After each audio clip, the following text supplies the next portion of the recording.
नमस्कार दोस्तों। भगवान शिव, जिन्हें हमारे सनातन धर्म में सत्यम शिवम सुंदरम का प्रतीक भी माना जाता है, कहा जाता है कि उनसा बड़ा करुणा निधान कोई नहीं है। वे अकेले ऐसे देव हैं जो दूसरों के हित के लिए स्वयं विष तक पी जाते हैं। हमारे भगवान शंकर इतने सरल हैं कि वे सभी के प्रिय हैं, चाहे वो देवता हो, दानव हो, मनुष्य हो तथा पशु हो। वे सभी से बराबर का प्रेम करते हैं। कहा जाता है भगवान शंकर इतने सरल हैं कि वे बिना सोचे समझे अपने भक्तों को कुछ भी प्रदान कर देते हैं। कहते हैं भगवान शंकर को जल्दी से किसी बात पर क्रोध नहीं आता। वे अपने भक्तों की बड़ी से बड़ी गलतियों को मुस्कुराकर माफ कर देते हैं। इतने सरल होने के बावजूद आखिर ब्रह्मा जी से ऐसी कौन सी गलती हो गई जिससे भगवान शंकर को इतना क्रोध आ गया कि उन्होंने क्रोध में आकर उनका शीश तक काट दिया। आखिर इस घटना में ऐसा क्या हुआ कि भगवान शंकर का एक नाम बटुकेश्वर महादेव भी पड़ गया। इस घटनाक्रम में ऐसी कौन सी एक नदी का उद्गम हुआ जिसकी महिमा बिल्कुल हटकर है सबसे, जो आज से पहले कभी नहीं सुनी होगी आपने। यह सब जानने के लिए वीडियो में एंड तक बने रहिए। तो चलिए वीडियो को शुरू करते हैं।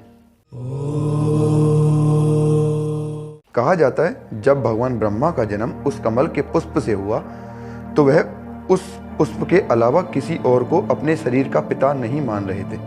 कुछ समय व्यतीत होने के पश्चात भगवान ब्रह्मा जी के मन में एक विचार आता है कि आखिर उनका जन्म कैसे हुआ, क्यों हुआ और उनके पिता कौन है।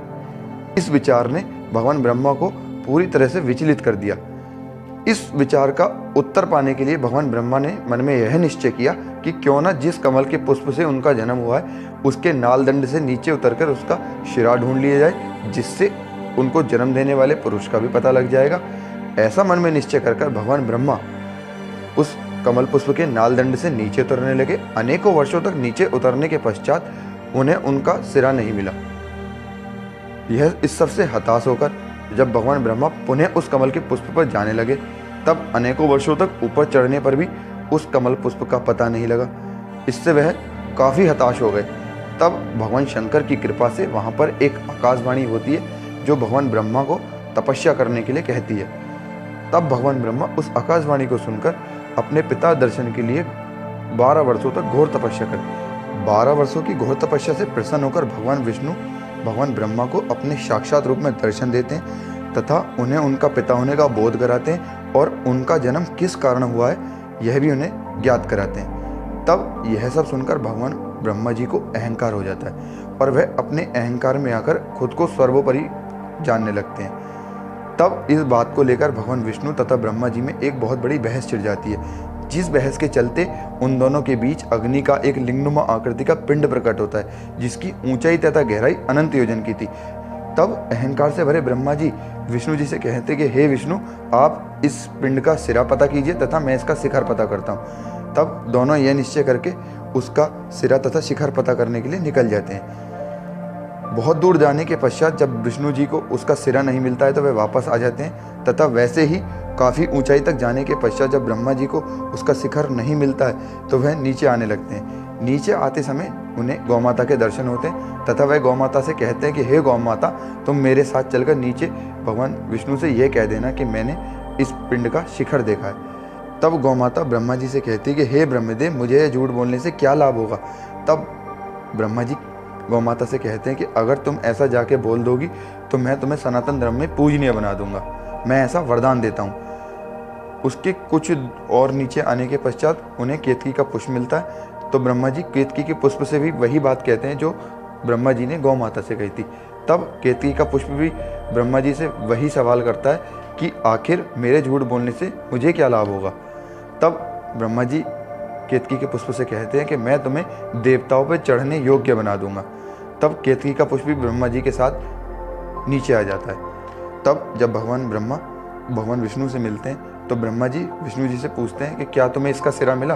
तो भगवान विष्णु मना कर देते हैं कि नहीं, मुझे इस पिंड का कोई सिरा नहीं मिला।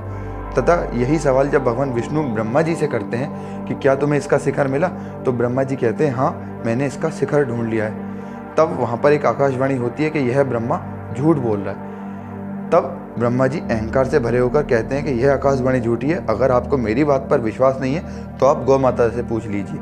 तब गौमाता ब्रह्मा जी की हाँ में हाँ मिलाते हुए कहती हैं कि हाँ जी, ब्रह्मा जी सत्य बोल रहे हैं। तब वहाँ पर आकाशवाणी फिर से होती है और वह गौमाता को शाप देती है कि हे गौमाता, तुमने ब्रह्मा जी के साथ मिलकर झूठ बोला है तथा मैं तुम्हें शाप देता हूँ कि सनातन धर्म में तुम्हारा पूरा शरीर पूजनीय होगा, लेकिन तुम्हारा मुख पूजनीय नहीं होगा। उसके पश्चात भी भगवान ब्रह्मा का अहंकार कम नहीं होता है। तब भगवान ब्रह्मा कहते हैं कि यह आकाशवाणी अब भी झूठ बोल रही है, अगर आपको विश्वास नहीं है तो आप केतकी के पुष्प से पूछ लीजिए। तब केतकी का पुष्प भी ब्रह्मा जी की हाँ में हाँ मिलाते हुए कहता है कि हाँ, ब्रह्मा जी सत्य बोल रहे हैं, यह आकाशवाणी झूठी है।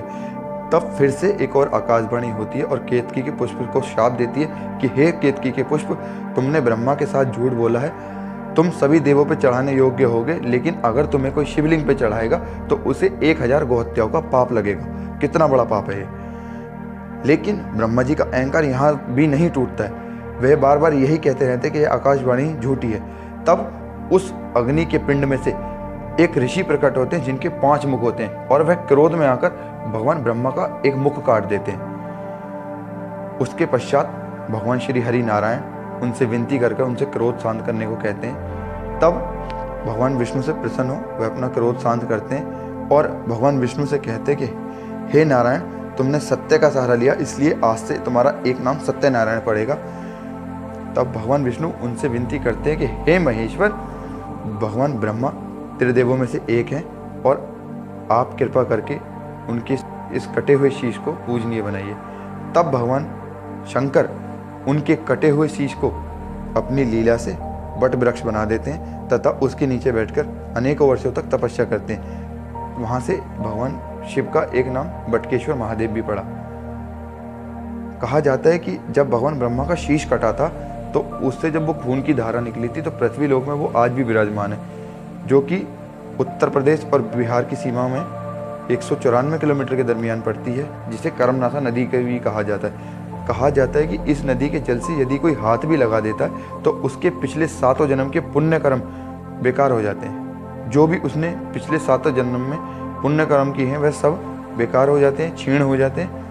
इसलिए गवर्नमेंट ने भी इस पर बोर्ड लगाया हुआ है कि यह कर्मनासा नदी है, कृपया इसमें हाथ न डालें। तो दोस्तों, क्या ये जानकारी आपको पता थी? अगर नहीं तो कमेंट में ओम लिखिए, अगर हाँ तो कमेंट में ओम नमः शिवाय लिखिए।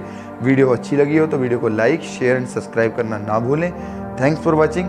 जय शंकर महादेव।